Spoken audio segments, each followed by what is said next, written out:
నేనేం ఆలోచిస్తున్నాననేగా నీకు కావాల్సింది. చెప్తాను విను.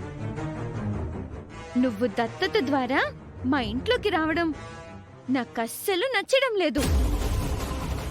నాకే కాదు, గ్రానీ దగ్గర నుంచి ఇంట్లో వాళ్ళందరికీ ఇష్టం లేదు. కేవలం అవని పిన్ని బలవంతం మీద జరుగుతున్న కార్యం ఇది. నేనైతే రేపు ఆ ఫంక్షన్ అట్టర్ ఫ్లాప్ అయిపోవాలని కోరుకుంటున్నాను.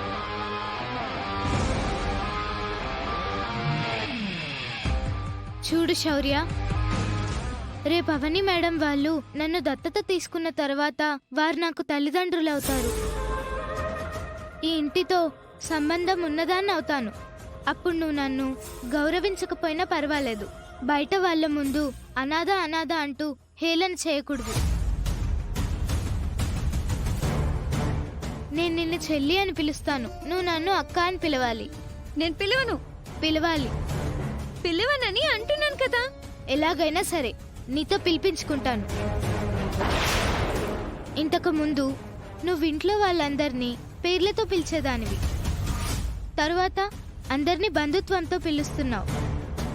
రెండిటికి మధ్య తేడా ఏంటో, ఎందులో ఆనందం ఉందో ఈ పాటికి నీకు అర్థమై ఉంటుంది. అందుకే చెప్తున్నాను. నువ్వు 100 చెప్పినా నేను నీ మాటలు వినను వినను వినను.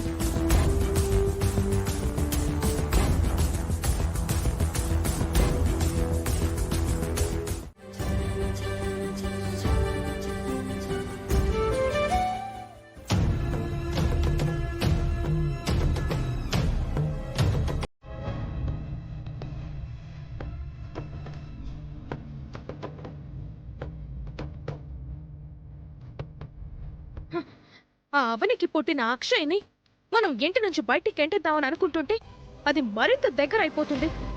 సొంత కూతుర్ని దత్తత తీసుకోవడం ఎంత విచిత్రమో కదా.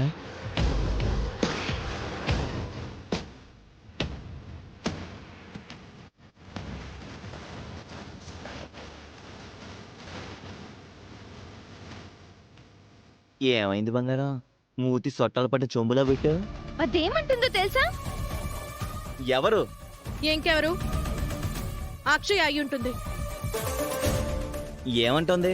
రేపు నన్ను దత్తత తీసుకోబోతున్నారు కదా, మనం కలిసిమెలిసి ఉందాం. నేను నిన్ను చెల్లి అని పిలుస్తాను, నువ్వు నన్ను అక్క అని పిలువు అంటూ మా ట్యూషన్ టీచర్ పాఠాలు చెప్తున్నట్టు చెప్తుంది. అది ఇంటి పనమ్మాయి లాంటిది.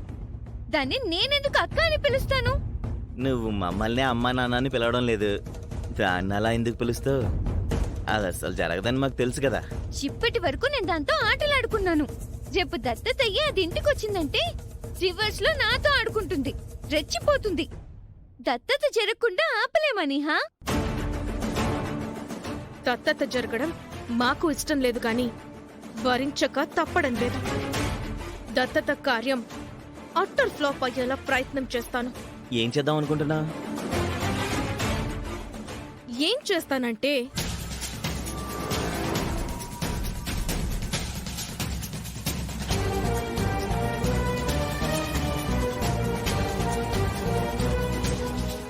ఎలా ఉంది? సూపర్ బంగారం. నువ్వు అమలు చేసే దాన్ని బట్టి సినిమా హిట్టా ఫట్టా తేలిపోతుంది. సినిమా సూపర్ హిట్ చేస్తాను.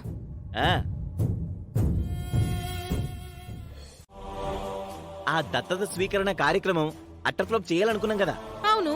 మరి దాని గురించి ఆలోచించకుండా టక్కు టక్కు అని ఇద్దరు నడుచుకుంటూ వెళ్తున్నారంటే? నిహా దేని గురించైనా అనుకుందంటే అంత ఈజీగా వదిలిపెట్టదు, మర్చిపోదు కూడా. ఈ పాటకి ఏదో ఒక ప్లాన్ వేసుంటుంది.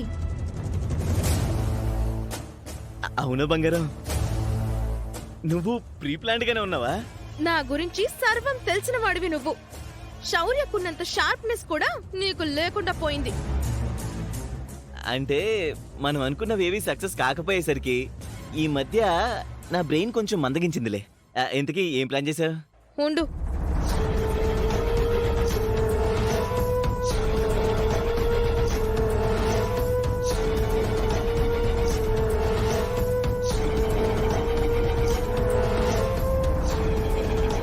ఏంటిది కిరాణా పొట్లమా?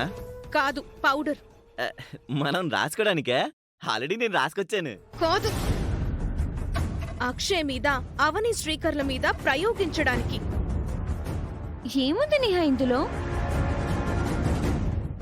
ఇది చూడ్డానికి నార్మల్ పౌడర్లా కనపడుతుంది, కానీ దీనికి బగబగ మండించే గుణముంది. యాసిడ్ ద్రవ రూపమైతే ఇది పౌడర్ రూపం. రెండింటి లక్షణం ఒకటే. దీంతో ఏం చేస్తావు బంగారం? వాళ్ళ మీద విసురుతావా?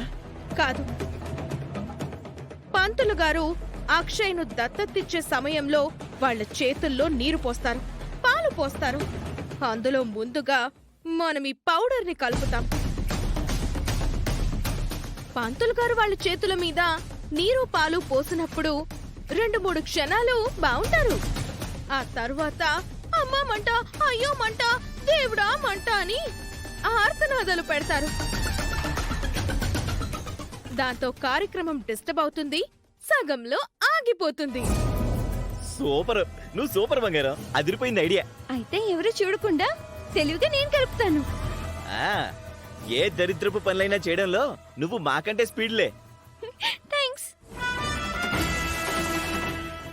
బంగారం, వాళ్ళ చేతులు కాలడం వలన ఈ దత్తత కార్యక్రమం ఆగిపోతుందంటావా? ఆగకపోతే అప్పుడు మనం సీన్లోకి ఎంటర్ అవుతాం. ఇలా జరగడం అపశకునమని నెగటివిటీని స్ప్రెడ్ చేస్తాం. దత్తత కార్యం ఇష్టం లేని మీ అమ్మా నాన్నలు మనకి సపోర్ట్ గా నిలబడతారు.